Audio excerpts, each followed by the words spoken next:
Hi, I'm Jamie Mitchell, and welcome to another episode of the Big Wave Podcast. Today, we speak to none other than Santa Cruz's Nic Lamb. Nic's a polarizing figure in the big wave world, and today we dive deep into what it was like growing up in Santa Cruz, to his infinite connection with Mavericks and winning the contest in 2015, and what it was like to move his roots and move to LA. So I hope you enjoy the show. Nic, thanks, mate. Thanks for taking time out of your busy schedule to jump on the podcast. I appreciate it. Right on, Jamie. Happy to be here. Yeah, man. What's been happening in the life of Nic Lamb these last couple of months? Right at the end of February, I actually worked with my neighbor and remodeled my garage and built my own home gym training studio. And so that was beautiful timing. But I've been in a pretty heavy training camp the last 4 months with my trainer. He has his own private gym, so we've been going there working. I've just been working.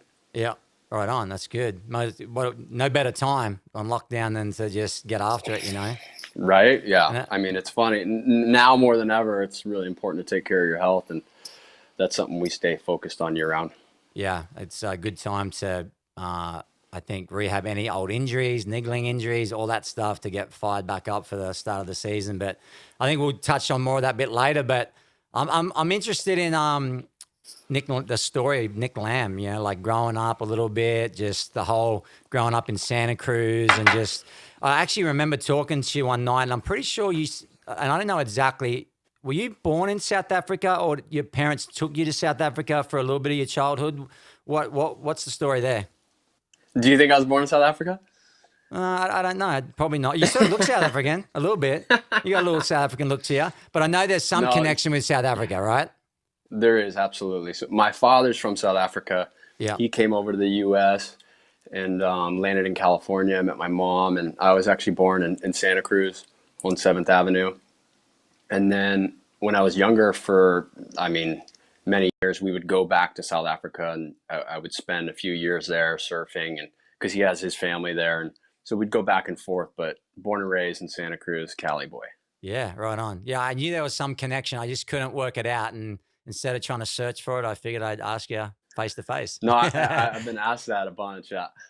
And so what was it like? I mean, God, there's so many amazing characters and surfers that have come out of Santa Cruz. I mean, I feel like, everyone has a really cool story coming out of Santa Cruz, whether it's hardship or, the Flea story or Pete story or whatever it is. It really seems like it's a city and that just has radical stories come out of it all the time. Like, how did it pan out for you? Like, what was it like growing up, going to school? Like, I'm interested in that part.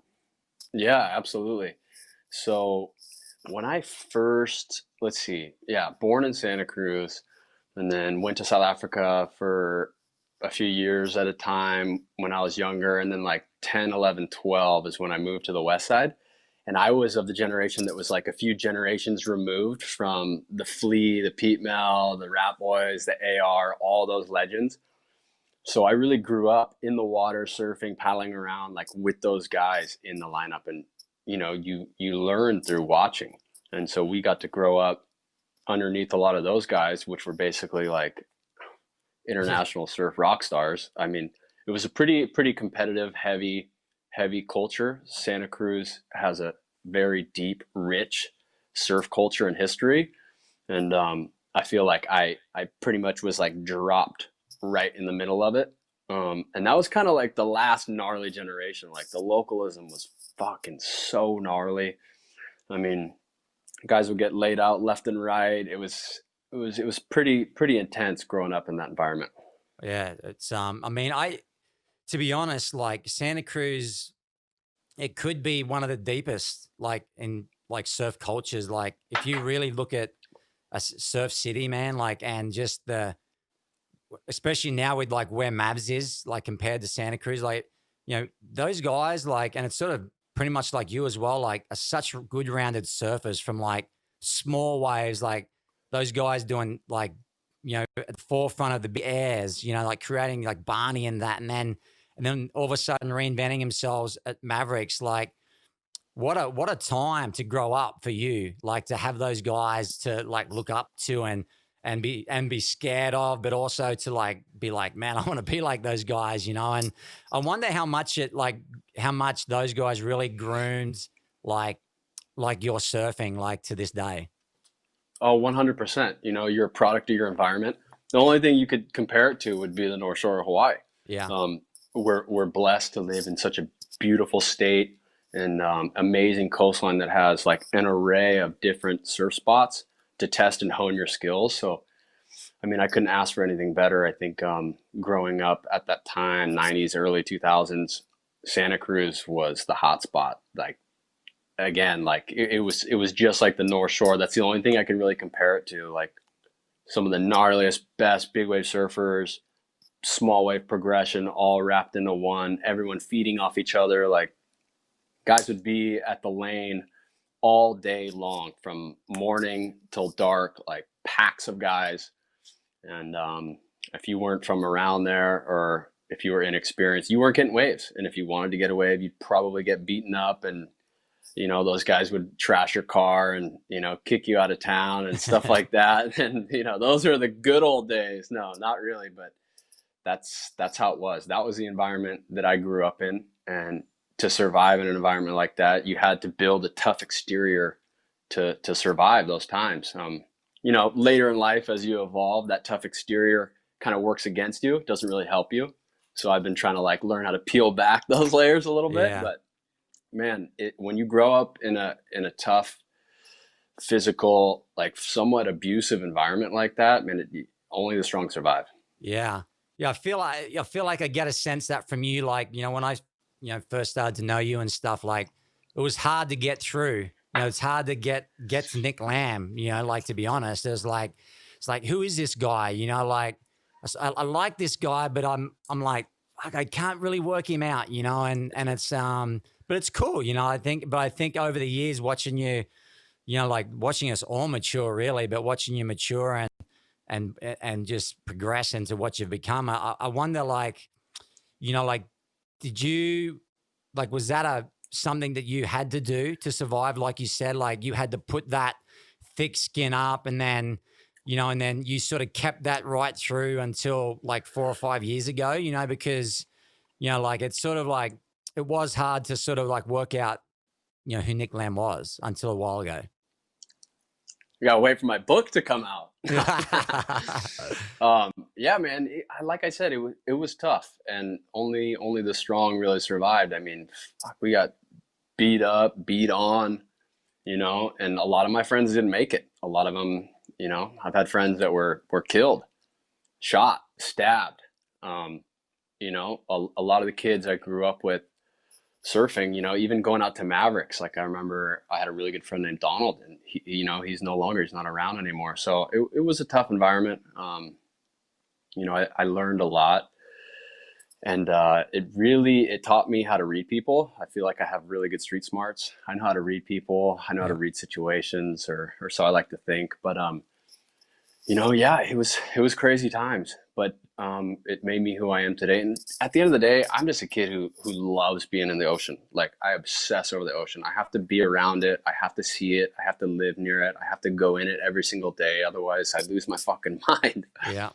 And so where did that come from? Where did that obsession come from? Obviously, you know, was your dad a surfer? Like, was he the guy that took you to the beach? And, you know, when did that start? When did you know, because I remember for me, like, I remember going out and surf ski with my dad and him paddling us into waves. And then I was in the junior lifeguards when I was 5. And like, I nearly felt like that was, even though I didn't know it at the time, like that was it. The switch was flicked, and from 5 years on, that was all I was going to do. I'm wondering if that was sort of the same for you. Yeah, 100%. My father was a surfer. He loved to surf, and he taught me at a very young age. At around 5, you know, we'd always go down to the beach, be interacting with the ocean, be in the water. I did a junior lifeguards as well, which I mean was so unbelievably helpful at that time in my life. You know, as you're growing in your formidable years, it just gives you a really good relationship with the ocean and kind of teaches you like ocean IQ from a very young age. So yeah, man, my father was a surfer. He got me into it. And then, you know, I knew from day one That's all I wanted to do. Yeah. And then, so right through, like, I'm guessing right through high school, all that, it was just like, when did the light switch go off that you think like, hey, I want to be a pro surfer like Flea, Pete, all those guys? Was there a certain moment in time, like growing up in high school, or was it just like you was something you were doing for love and you weren't really thinking about it? So again, it goes back to that environment thing, right? Like I grew up in Santa Cruz and I was like thrust into that environment. So all of a sudden, you know, I'm I'm on the field with, you know, the best in the game, and we're rubbing shoulders and we're fighting for waves and stuff like that. And so it was never like I want to be X. It was more like these are the guys I look up to. You know, Fleas, like winning Mavericks back to back to back. Like I wanted to win Mavericks before I was in the contest. I was like, I'm gonna get in. I'm gonna find a way to get in, and I'm gonna win it. I'm gonna win it 100%. And I just, you know, Richard Schmidt actually was. There's a picture of Richard Schmidt that was in O'Neill that really inspired me to surf Mavericks. I have to go back to that. And I remember like walking into O'Neill Surf Shop and looking up on the wall, and this picture was like larger than life. It was an old O'Neill ad, and he was like wearing gloves and he had a hoodie. And I just looked up at the picture and I was just like fucking polarized. Like, that's the sickest thing I've ever seen. And ever since then, I mean, I've dedicated my life to the ocean and Mavericks in particular. And how old were you, do you think, when you saw that photo? I had to be like 10 or something. So it was embedded in my mind from like a very young age. Yeah, and then that's cool, because let's work up to Mavericks. Let's do the timeline, because Yeah. you're 10 years old. You walk in, Richard Schmidt, which, I mean, talk about getting someone on the podcast and get. Dude, you can get him on. I'll hook you up. Yeah, get Richard on. That'd be cool. I mean, you had Russell Bierke. They look the same. So. There you go. But so you see Richard Schmidt. When is Mavericks at that stage? Obviously, they're surfing it. Is it something that you see that photo and go, "Where's that wave?" Or is it common knowledge by then around town that Mavericks is a real thing? People are consistently going up and surfing it. Like, how does that work? Yeah, well, my dad actually surfed Mavericks. He would go out with Tommy Powers and a lot of those guys, and Richard Schmidt's brother, I believe. So he was kind of part of a crew that was like kind of twice removed from like the main crew. So he would go out and surf there. You know, like I said, it would go back to like living on the Westside. Flea's the guy that everyone watched. Flea was the back-to-back champion. And so that was something that I'm sure a lot of people aspired for in that group, but it was just something I obsessed over. Yeah. And then, so what's the process of like stepping up the game for big wave? Because there are a lot of big waves around Santa Cruz in that zone. Like, how did that progress for you? Like, obviously you're surfing the lane all the time, and then, you know, the lane gets big and you got the big middles there and stuff like, but where does it go? Like, how do you get from, you know, grommet, you know, surfing the lane, watching these guys until you're like, okay, like I want to go up there. I'm going to go to Mavericks and try and surf that place.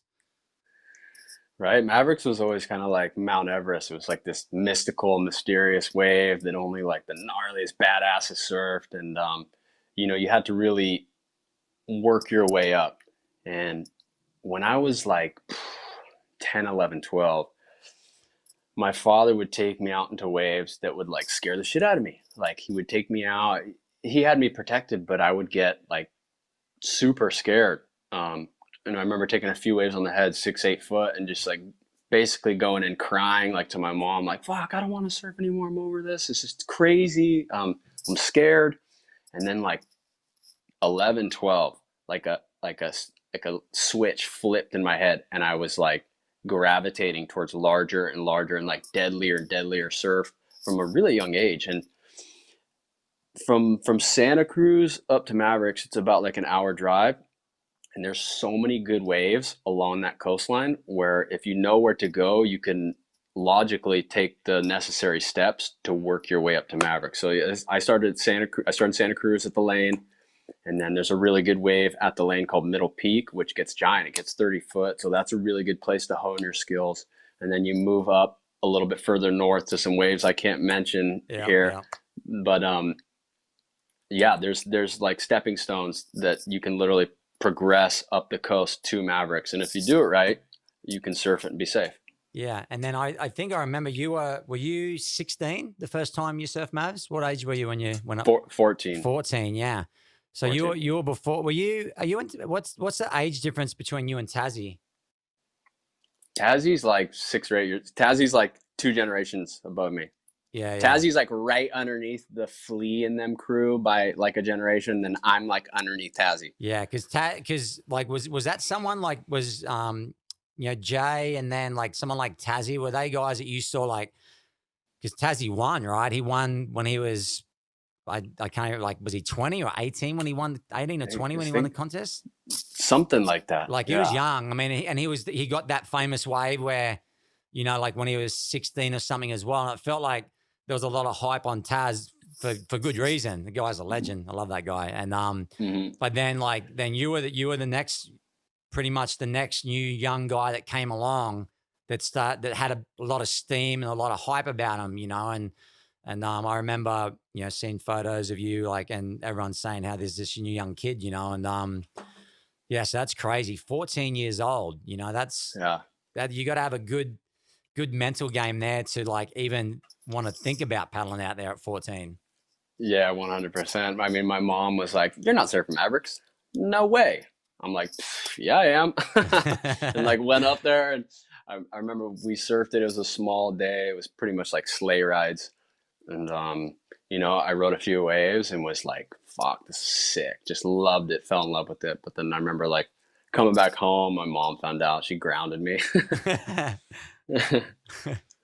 And so then was it just like a part of, you do it at 14, you get addicted to it. And then it's like, I'm guessing it's like all you can think about, right, is when's the next time Mavs is going to break. Were you able to, from that time on, actually start to go up and get yourself into the biggest swells and stuff? And then who did you go with? Like, was there certain guys that took you along and put you under their wing and sort of showed you the lineups and what to do and all that sort of stuff?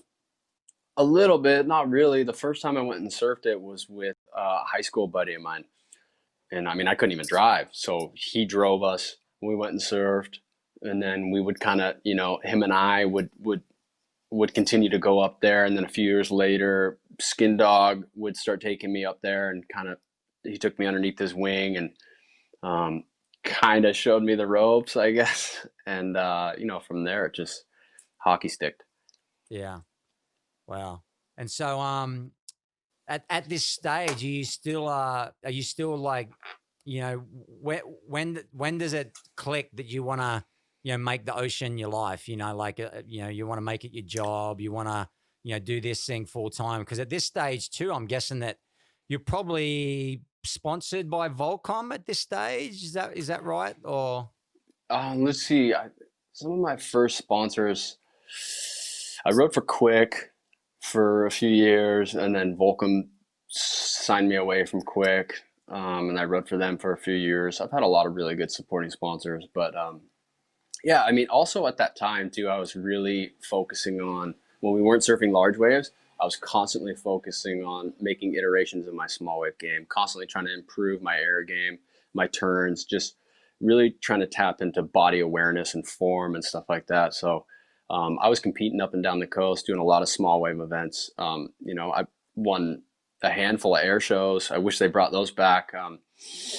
Small wave events, I was the ISF state champion when I was 15 or 16, sophomore year, California state champ. That's a shortboard event. So I had a lot of small wave wins. So I came from a small wave performance shortboard background. And I really feel that helped me in my larger wave endeavors. I feel like the best guys in the world now and moving forward will have to have both. That's why when you see someone try to come out and enter big waves or whatever that doesn't have that shortboard background, they lack behind those who do. You know what I mean? If that makes sense. Oh yeah, 100%. Look at Shane Dorian's a perfect example, right? I mean, exactly, yeah. So did you ever was the QS and the tour ever a thought? Like, was it just something that you're like, I'm going to do this big wave thing, but along the way, I'm just going to keep, honing it, this and that? Or did you ever do any QSs or even think about doing that? Yeah, I've done a few of them here and there. I knew from a young age that like traveling around trying to surf all those shitty waves, that wasn't for me. I was going in like the big wave direction. However, I love competing in shortboard events. So I would do like select events, you know. We have the Coldwater Classic in Santa Cruz, or we did, and you know, we all the locals would do that. Um, I love competing on the shortboard. Just didn't have many opportunities in the waves that I enjoy competing on. So Yeah. more focused on the big wave stuff. And then the big wave tour around like 2011 was starting, and I'm like, fuck, I want to do that. That's so sick. And thanks to Gary for launching that, because I don't know where we'd be without him. Yeah, I mean, that's good. Let's start there. 2011. When did you when were you able to get your first shot at a tour event? Do you remember? I think it was somewhere around there, 11, 12, 13 or something. Oregon or I believe something? I think my first event was Chile. Chile, yeah. I think it was Chile, yeah. And the ticket was really expensive. I remember that. It was I got like the notice like 2 days before, right? Like how we always do. Ticket was like $4,500. Fucking so nuts. Went down there. I performed good. I think I made one heat, and then they confused my color jersey with someone else, like one of those bullshit calls. So I just took it on the chin. But yeah, that was my first experience on the Big Wave Tour. Yeah, back when we had, I think there was Chile, Peru, Oregon, maybe, I'm not sure if Punta Galea was already back then, maybe or not, but yeah. I'm not sure. I know Punta Galea has a pretty long history of running events, which I didn't know until recently. Yeah. But that wave in Peru, Pico Alto, that wave's sick. We got to bring that back. That wave's super underrated, I feel. Yeah, just seems like it's those. I mean, maybe we're not looking harder at the moment, but it just seems like the swells haven't been getting down there as much lately as I guess they used to, or you know, they were just because the events were on, they were just ran more, you know, when they were actually on. So right. And so when did so you did your first events back then, and then you know, you had, I mean, let's talk about Punta Galea. You have a pretty awesome relationship with that wave. You're a 2-time winner of that event. Yep. I've been there. I think been there the 2 times you won, maybe. But yeah, talk us through that. Like, talk us through you know, what how that has like sort of kick started and that also helped the career, but also your relationship with that wave and the people there in the Basque Country. Yeah, 100%. The people in the Basque Country are some of the sweetest, most kind, you know, warm people I've ever met. I love that place. That wave is so sick too. It's sick in that like it's such an arena for a big wave, right? I mean, you got like the long point there. It's right outside the harbor. I love that wave. I remember the first time I surfed it was that contest in 2000. No, it's 2013. First time I surfed it was 2013 for the 2013 Punta Galea event, and Twiggy ended up winning that. It was me and him in the final, and my boards didn't arrive. I had to borrow a board. I think Gary Linden actually let me borrow a board, and I ended up getting second place behind Twiggy. Fucking Twiggy. But I got him back African, later, bro. so it's all good. Yeah, bro. And then so what about and then Mavericks? Talk us through that. That must have been obviously like growing up there, and you know, like you've said, you know, it was a dream to try and win that event, and then you were successful in was it 2015 the event ran? Well, actually, so just to go back to Punta Galea, so the 2013 first time surfing there, I got second, and then the following year when they ran the event, that was the year that I won. Makua and I were having a back and forth in the final. Yes. Makua put up a 9, and then I put up like a 9 and a 10. Makua, I smoked you. Did you? It's funny because Makua in his interview goes, they gave Nic a 10 for falling. I'd never seen that. So you guys are going back. How did I love it. I wrote off the wave. I know, yeah. So I mean, I love it. That's funny, dude. I love Makua. He's classic, but at the end of the day, it was like the best wave that came through in the final. It had the best shape. And so, yeah, I mean, that was incredible to win that event. And then, but back to Makua, we had a final in Chile when he won his title where, bro, I thought that I won that final. I came in after catching really good waves in the final, and we both had like two really good scores. And I mean, people will run up to me and be like, "Oh my god, I think you won," and I end up getting fourth in that shit. So it goes both ways. But yeah, so won Punta Galea, and then came back the next year, and was lucky enough to win it again back to back, which is a feat that I'm pretty proud of. I like that. I think it's pretty tough to not only win an event, but to be able to do it back to back. That's just speaks volumes about the guys who have been able to do that. There's not many. It's a pretty short list.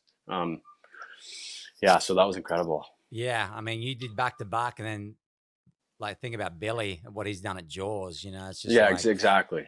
Like I think what did he do 3 in a row, and then he got second, and then won again. It's just like I think that's where you just have those special relationships, right? It's like Flea at Mavericks. It's just like he won how many times? Like he makes it look so easy. It's just like it's some guys just have that special relationship with certain places, and they make it look so easy.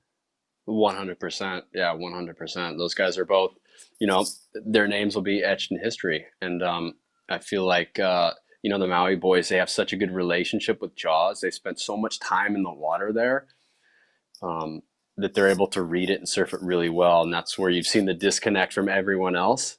Whereas, I've only surfed out there a handful of times. Like if I lived on Maui, I would have been surfing that wave every single day. But I instead put my focus towards Mavericks, and that worked out. But I'm really loving Jaws, and I feel like every time I go out there, I'm like learning something new and learning little different subtleties on where to sit and which waves to go on and which waves not to go on. And that just comes with time, and you build that up with basically data collection in your head. It's over time you are able to produce that pattern recognition and then execute on it in a heat. Yeah, and I think the last swell of this year, you were there, right? I think that there was a real pretty day. The day that Billy got his wave, you packed probably a pretty big wave, right? That you were like just a touch too deep. It looked like, but just a wee tad, just a little bit too deep.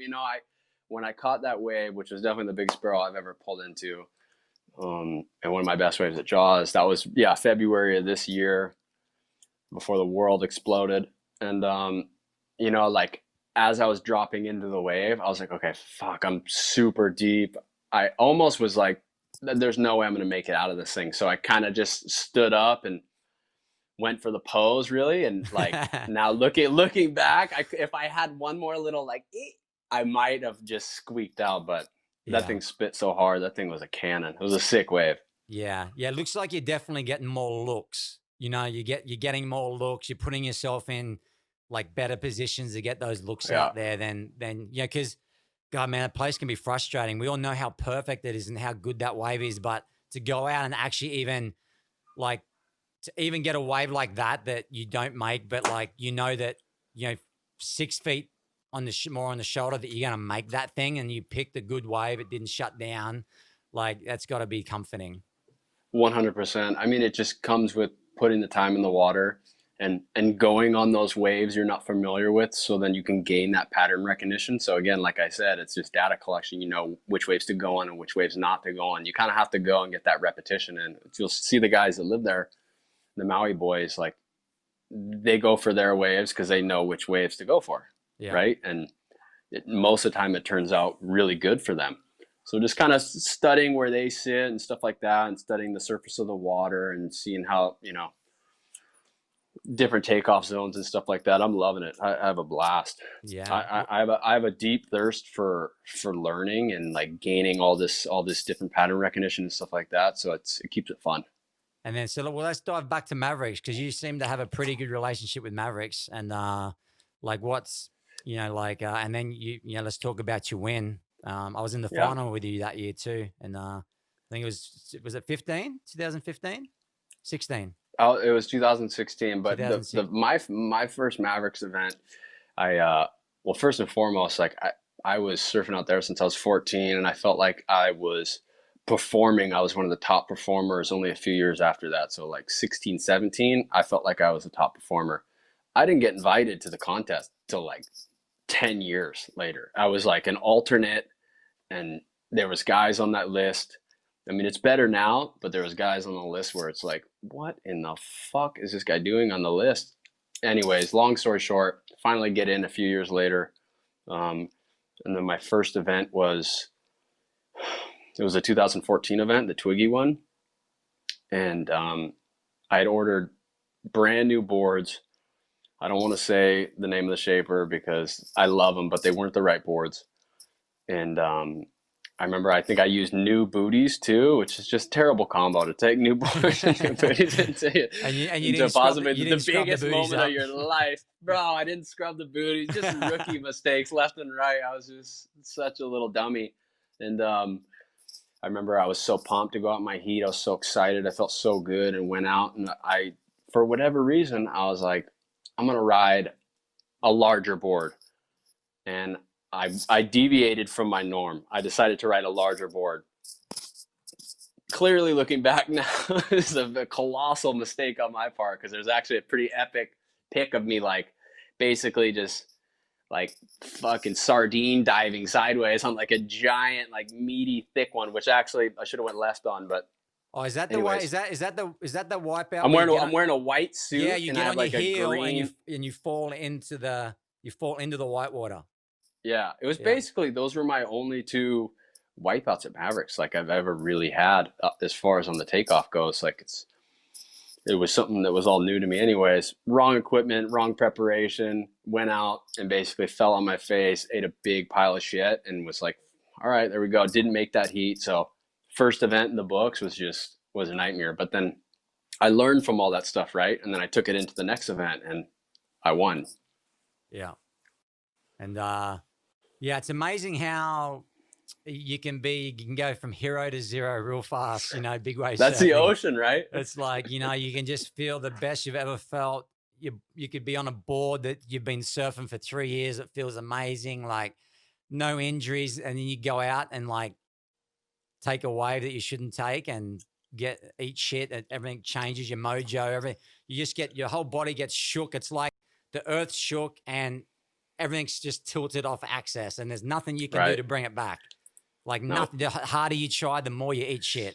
You just keep eating more shit and more shit, and like, I think that's the beauty of what we do, is that like that saying, every dog has his day. Like I feel like in big wave surfing, like there's days like where you like, wow, like that guy got that wave. Wow. Like good on him. You know what I mean? Like just, like perseverance, experience, it all counts. So 100%. Yeah. It's in those moments of like trial and tribulation where you really got to calm yourself and quiet your mind and like really reset and recalibrate. And if you're able to do that through, self-awareness and body mastery and stuff like that, and then able to go out and perform, like, that's pretty sick. So let's transition into, like moving to LA.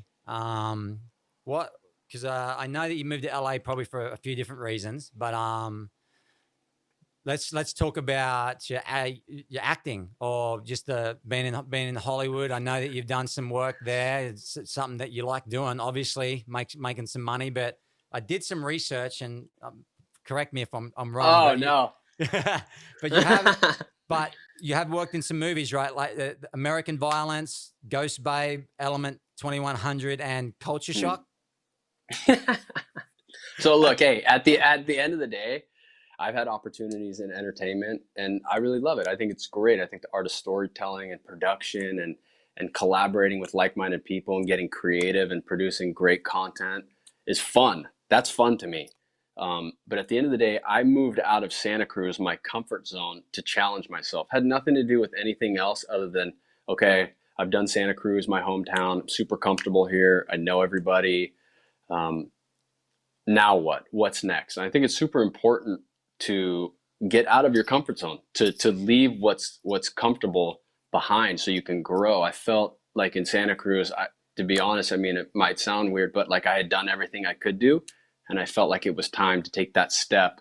And it wasn't easy. It still isn't easy. You know what I mean? But I've learned a lot and grown. And I mean, some of the most brilliant people in the world are luckily enough to be in California, whether it be Silicon Valley or or Los Angeles for fashion or entertainment. And also the surf industry's down here. And to be perfectly honest, I just wanted to get out to really expand my knowledge, expand my mind, work with new people, get out of my comfort zone. And was it easy? No, it was fucking hard and it wasn't comfortable, but I'm glad I did it.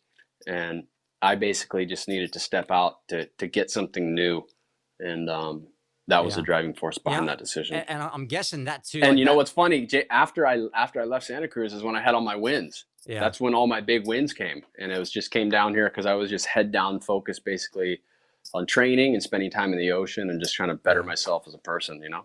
Yeah. I mean, you come across as a guy with lots of confidence, which is exactly what a professional athlete needs. Like, I'm wondering, like, that time, it seemed like that was the same time, like, when you started wearing those suits, you know, like you were, like you said, you like the fashion, you like wearing the suit, like you turned up like the Lamborghini and all that stuff, you know, like I'm wondering like if that was that like a, something that you were just saying the F you to the surf industry? Is that something again, like getting out of your comfort zone, like just separating yourself from the pack? Like, was that uncomfortable for you to be doing that stuff, or did it feel natural? Like, because I never got a chance to talk to you about that, but you know, like some people are like, what's fucking Nic doing? But then other people going, hey dude, like he's doing something that's completely different and he's separating himself from the pack. So for me, like, I'm interested to hear, like, what was your mindset behind like turning up in these $1,000 suits and like, you know, and all that stuff, and just sort of like, I think it's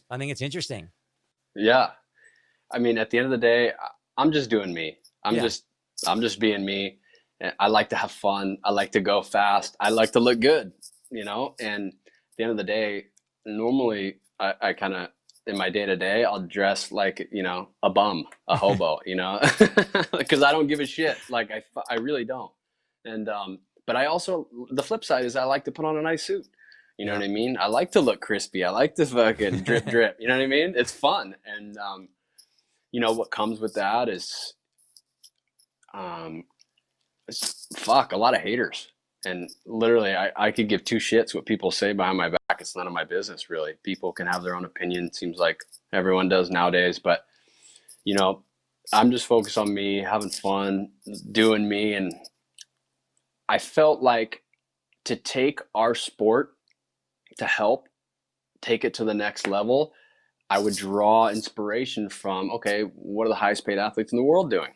Okay, you know, you're Ronaldo. Like, what are they doing? They're wearing suits. Why aren't we wearing suits? You know what I mean? Well, I want to get numbers like that guy's getting. Fucking model someone who's doing it and just go after it. And, you know, at the end of the day, it's just all about having fun and being creative. And that was the real driving force behind that. Yeah, cool. That's a good story, man. I like it. Good for you. And I think it did. No, I think it, you know, it brought attention. Like, people were like, I think it did bring some outside attention, like that we probably wouldn't have got at that, you know, at that time with, you know, the Titans and Mavericks and all that stuff. You know, it was an interesting time in big wave surfing around that time, you know. So yeah, I hope so. Yeah, it's all about celebrating differences, right? I mean, it's weird when someone tries to like do something different. A lot of people try to take shots at them, whereas, you know, what you should be doing is maybe supporting the person. But you know, we live in a crazy world, and I'm just focused on myself. Yeah. Moving from just that type of confidence to training, because I know you've taken training to a level that a lot of guys don't do. You know, I mean, more and more surfers like, you know, Billy, and there's a lot of guys train really hard. But I know personally that you know, take it really seriously. You train like with guys like RDA, some UFC fighters and some amazing athletes. So I'd like to just have a chat about, you know, where you've got your confidence from, confidence coming from training, what type of training you're doing, and you know because you've had a lot of injuries too over the last few years. So just like, you know how it's helping you, you know, stay in the water, surf these big waves, and rehab as well. Yeah, 100%. I mean, a lot of my focus throughout the day, or at least daily, is what am I doing for my health and how am I progressing my health at least 1% better every single day. So what I did is I searched for the absolute best trainer I could find and started working with them, and basically threw myself into a pool of absolute killers and just, like I said, sink or swim. And it's all about the environment that you're putting yourself in, right? So, and it just so happened to be with, UFC lightweight champion RDA, Verdum, who was a heavyweight champion. A lot of these guys training and doing a lot of physical things with them helps elevate you to another level. And that's been a big focus of mine. And Nick Curson at Speed of Sport's been a huge help. I mean, we trained this morning. I don't share a lot of this stuff, but I'm going to start to. But it's pretty next level shit. Yeah. And so, because you had what's been your biggest Achilles heel the last few years? You had a couple of knee injuries, right? Yeah, 100%. I mean, as a professional athlete, it just comes with the territory. You're going to have a lot of soft tissue damage and injuries and, nicks and bruises. It just comes with it, and you got to really push through. Like, I've competed with torn MCLs, like blown out knees. Like, I surfed Jaws with like a fucking blown out knee. That was very scary because Jaws surfing it on your best day is scary. It's a scary wave. Then trying to do that with one leg is really tests your conviction and kind of the confidence in your preparation. And again, you talk about confidence. Confidence for me comes from the preparation and the work I put in. It's not a facade or anything. Like, if you do all the things that you should be doing, that thing that you should be doing, but you're not doing, like, if you're actually doing all that stuff and you put in that work and you put in that time and you put in that effort, it starts to compound and you actually produce like a much better version of yourself. That's where the confidence really stems from, at least legitimate confidence. You'll see people kind of waving false flags and stuff, and you can see through it. The guys who put in the work have that confidence, and it really helps with performance. You don't have to give it away or anything, but what does a day or a week look like for you? Like, as in with training, like, is it just specifically with Nick and that? Like, are you or are you doing yoga? Are you doing all that other stuff as well? Or is it just purely with those guys at the gym? So, I mean, we do a wide array of things, but over the last 4 months, I was actually on somewhat of a bulking plan. So I was doing specific compound. So I put on about 15 pounds of muscle. I was up to 180. Yeah. Yeah, you look a little bloated there, Yeah. No, I'm feeling good. But yeah, over the last 4 months, we shifted up what we normally do, which after a season, I like to go back and you rebuild and you take care of injuries or whatever, or it depends where you're at and with your, physical life cycle. But after a season, I like to basically start over and add, or depends where you are again. Right. But yeah, so the last 4 months have been kind of like a lifting, bulking, and then now we're actually getting back down into a cutting, more explosive, a lot of footwork, balance work, plyometrics, some really fun shit. Yeah. I mean, every time I see your stuff, it looks like it's like definitely not just your normal run of the mill, gym junkie sort of stuff. So no. I'm always interested. It's good. Yeah, it's good stuff. He's a beast over at Speed of Sport. We do a lot of things that I've never seen before. Yeah. And the results speak for themselves. I mean, when RDA won his lightweight title, I mean, he was doing this stuff. It was just, that guy's a beast. But yeah, the training's been good. Yeah. And then, so I see you talk about training. I see you got something that says ice beanie. What is that? Like a recovery style thing, or? So ice beanie is cold therapy for your head. It's essentially like acupressure designed gel packs inside a plush polyester beanie that's adjustable, and you place it on your head, and it's really good for migraines, headaches, and or like post-concussion relief. Yeah, wow. Actually, yeah. Yeah. I needed one after Jaws this year. Yeah, you should try it. They feel good. Right, dude? Fuck, yeah, 100%. I use it after I work out. It feels really good. Yeah.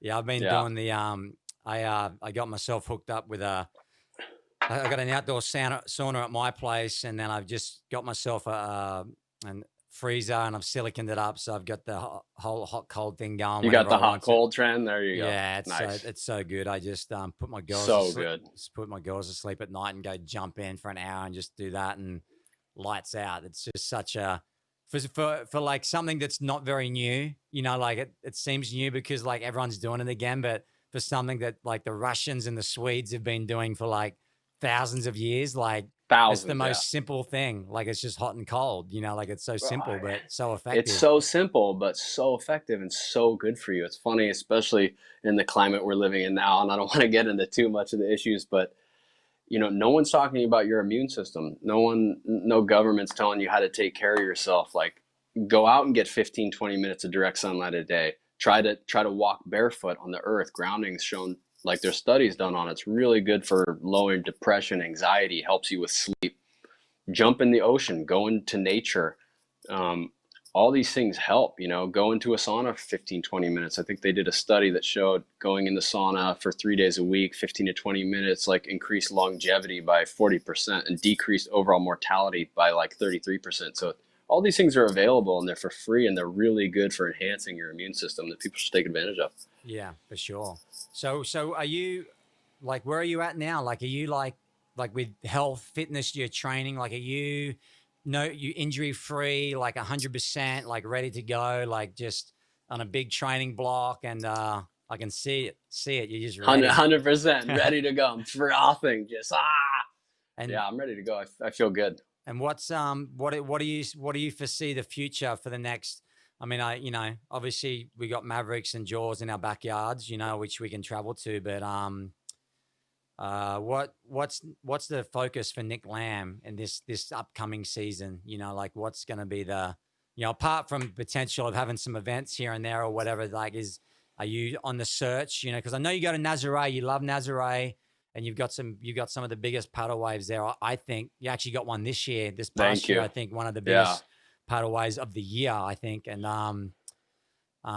is that on your radar, or is it sort of just going to be like hunting around home?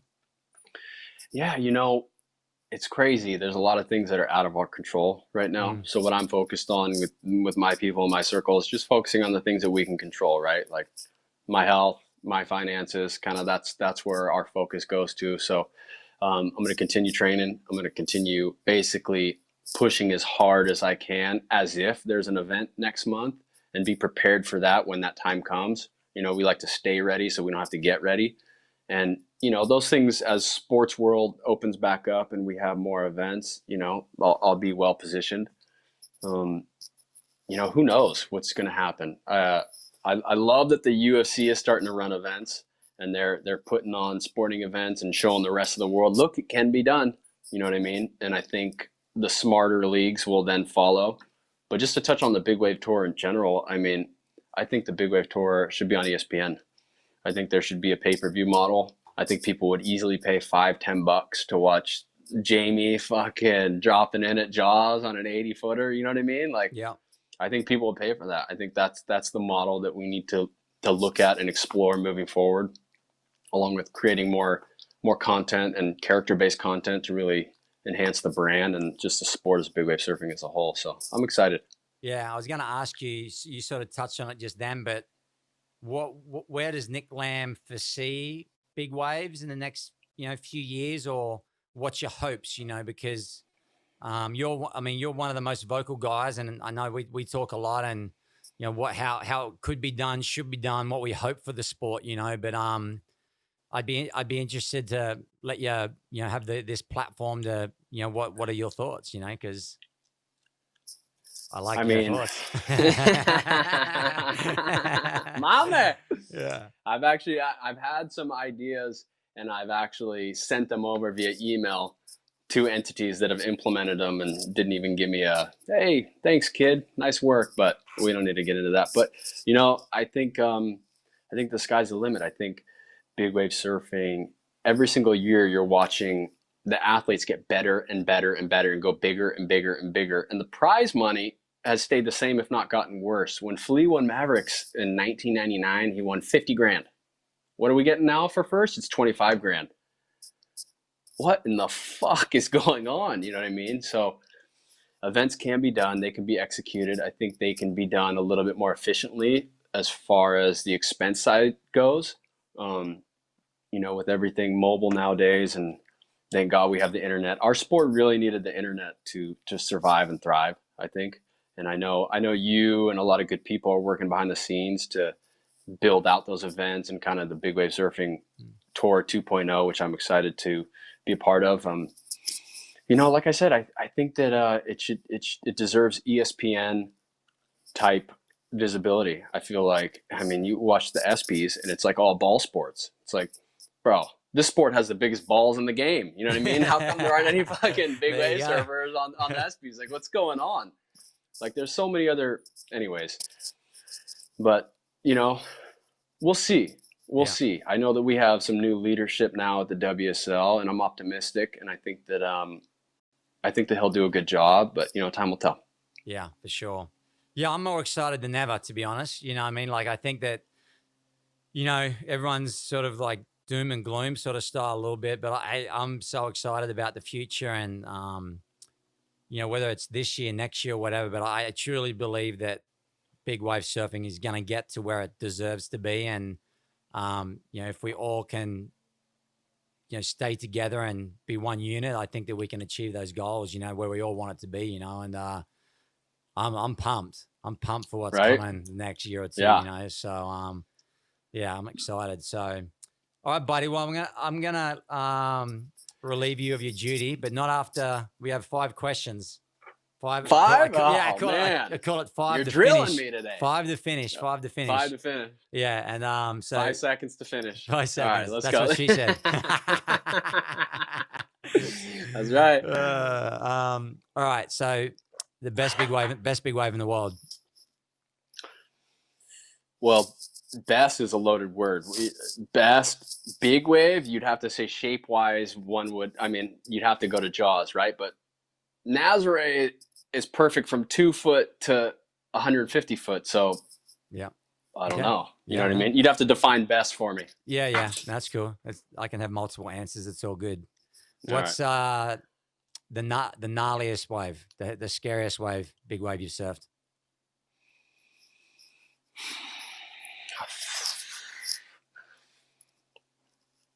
Fuck, they're all so scary, aren't they? How do you pick just one? I know. I don't know. You know what, dude? To be honest with you, Mavs to this day still scares the shit out of me. But I feel so comfortable out there. I feel when I'm out there, like I truly feel at peace. Like I feel nothing. I feel like I have no mind.